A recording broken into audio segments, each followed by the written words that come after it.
Hello friends, स्वागत है आपका समाचार प्रवाह न्यूज चैनल में।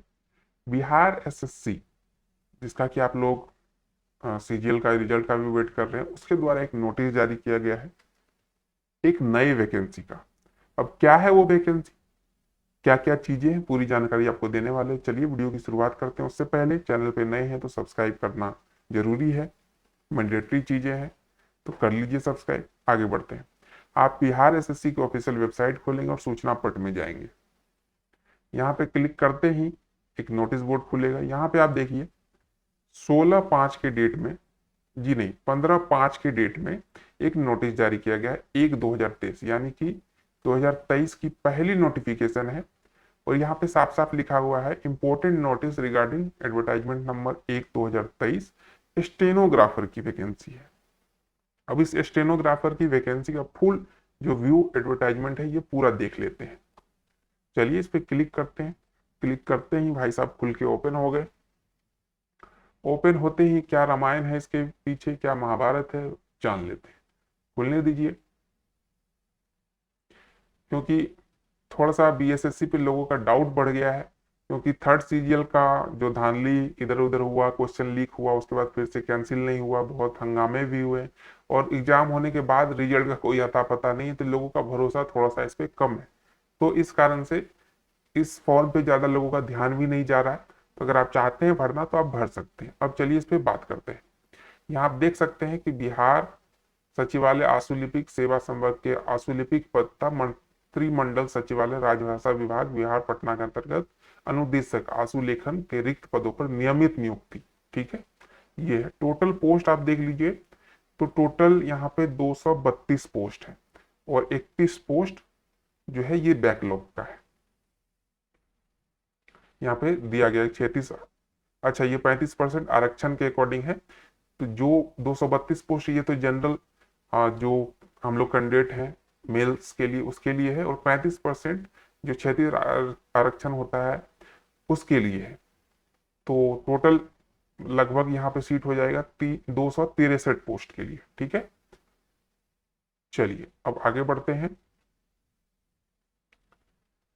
न्यूनतम शैक्षणिक योग्यता की बात करें तो ऑनलाइन आवेदन समर्पित करने की अंतिम तिथि तक अभ्यर्थियों को मान्यता प्राप्त बोर्ड संस्थान से 10+2 होना चाहिए। ठीक है, और आशुलिपिक पद हेतु मौलवी प्रमाण पत्र, आईटीआई, 2 वर्ष डिप्लोमा, ये सब जो है ये इंटरमीडिएट के समकक्ष ही माना जाएगा। अगर आपके पास आईटीआई है, ठीक है, एनसीवीटी, एससीवीटी, पॉलिटेक्निक है 3 वर्ष का, मौलवी प्रमाण पत्र है, तो ये आपका 10+2 के ही बराबर इसका डिग्री माना जाएगा। तो इस डिग्री से भी आप भर सकते हैं फॉर्म। ठीक है, 10+2 ही मांगा है।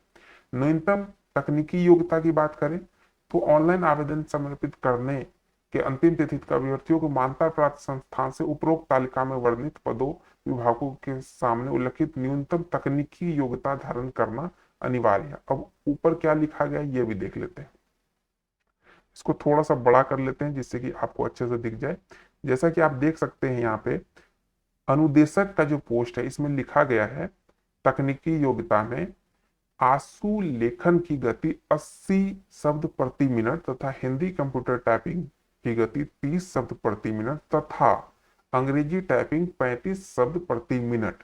अब आप देख लीजिए सब में तथा लिखा हुआ है, यानी कि आपको स्टोनो टाइपिंग भी आनी चाहिए जो कि 80 शब्द प्रति मिनट होना चाहिए, हिंदी टाइपिंग भी आना चाहिए 30 शब्द प्रति मिनट, और इंग्लिश टाइपिंग भी आना चाहिए 35 शब्द। ऐसा नहीं कि सिर्फ स्टेनो आ गया या हिंदी आ गया, इंग्लिश नहीं करेंगे चलेगा, या इंग्लिश आ गया हिंदी नहीं करेंगे चलेगा, तीनों आना चाहिए। क्योंकि यहाँ पे एवं लिखा गया और नहीं लिखा गया, ये आप एकदम दिमाग में बिठा के चलेंगे।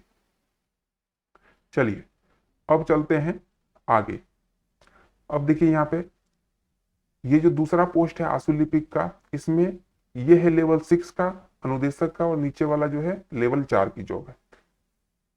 आशु लेखन एवं कंप्यूटर टंकन, कंप्यूटर के बेसिक वर्ड्स प्रोसेसिंग का ज्ञान होना चाहिए। ठीक है, अब आगे बढ़ते हैं। ये चीज हो गई।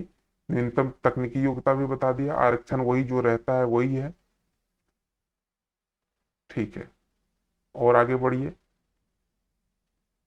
उम्र सीमा की बात करें तो न्यूनतम 18 साल और अधिकतम 37 साल जनरल के लिए। फिर उसके बाद कैटेगरी वाइज आपको कंसेशन मिल जाएगा एज में। परीक्षा शुल्क की बात करें तो 540 रुपये है। सामान्य वर्ग यानी जनरल, ओबीसी, ईबीसी के लिए है। अनुसूचित जाति, अनुसूचित जनजाति के लिए 135 रुपये है। 540 आपको जनरल, ओबीसी, ईबीसी को देना है और 135 रुपये किसको देना है?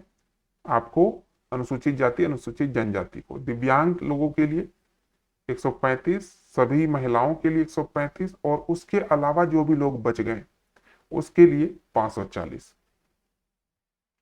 अब परीक्षा की प्रवृत्ति की देख लेते हैं। बिहार कर्मचारी चयन आयोग परीक्षा संचालन नियमावली 2010 के आलोक में 40,000 से अधिक आवेदन प्राप्त होने पर जो पीटी एग्जाम है वो तो लिया जाएगा, उसके बाद मेंस होगा। तो इतना फॉर्म तो आना ही है किसी भी हालत में। अधिक आवेदन प्राप्त होने पर परीक्षा एक से अधिक चरणों में आयोजित की जाएगी। विभिन्न चरणों में परीक्षा आयोजित किए जाने की स्थिति में परीक्षा परिणाम सामान्यकरण की प्रक्रिया अपनाते हुए तैयार की जाएगी। लिखित परीक्षा वस्तुनिष्ठ प्रकृति की होगी। लिखित परीक्षा के माध्यम से कोटिवार 5 गुना संख्या के बराबर अभ्यर्थियों का चयन व्यवहारिक परीक्षा के लिए किया जाएगा। पहले पीटी होगा, फिर मेंस होगा, मेंस के बाद 5 गुना के लिए आपको जो व्यवहारिक परीक्षा यानी कि टाइपिंग वाइपिंग के लिए बुलाया जाएगा। अब इसका सिलेबस देख लेते हैं। समान अध्ययन, समान विज्ञान, गणित, जो आपको सीजीएल का सिलेबस था वही रहेगा। 150 क्वेश्चन, 4 अंक दिए जाएंगे, 1 अंक की कटौती की जाएगी। 2 घंटा 15 मिनट का आपको टाइम मिलेगा। यहाँ पे सिलेबस हो गया, ये सिलेबस को देख लेते हैं। अब व्यवहारिक परीक्षा की बात कर लेते हैं। हिंदी श्रुति लेख की 80 शब्द प्रति मिनट की गति से 4 मिनट तक लेखापान द्वारा जांच की जाएगी। लेखापन प्रारंभ करने के पूर्व 1 मिनट का लेखापन जांच डिक्टेशन लिख दिया जाएगा। ये पूरा आप पढ़ लेंगे, ठीक है। ये सारी चीजें हैं। क्वालिफाइंग मार्क्स तो ये तो बस काम का होता है, क्योंकि कट ऑफ तो निकलेगा तो क्वालिफाइंग का कोई मतलब ही नहीं रहता। अब डेट की बात करते हैं। 15/5 से स्टार्ट है और 14/6 तक चलेगा। तो अगर आप लोग भरना चाहते हैं तो जरूर फॉर्म भरिए। और थोड़ा सा बीएसएससी पे लोगों का भरोसा कम है तो इस बार फॉर्म कम जा सकता है इस पे। बाकी इस तरीके की वीडियो बनाऊंगा तो सब भरेंगे ही भरेंगे, तो फॉर्म कम जाने का कोई चांस कम हो जाता है अगर हम लोग वीडियो बना देते हैं। फिर भी अगर आपको स्टेनो आता है तो जरूर फॉर्म अप्लाई कीजिए। मिलते हैं एक नई वीडियो में।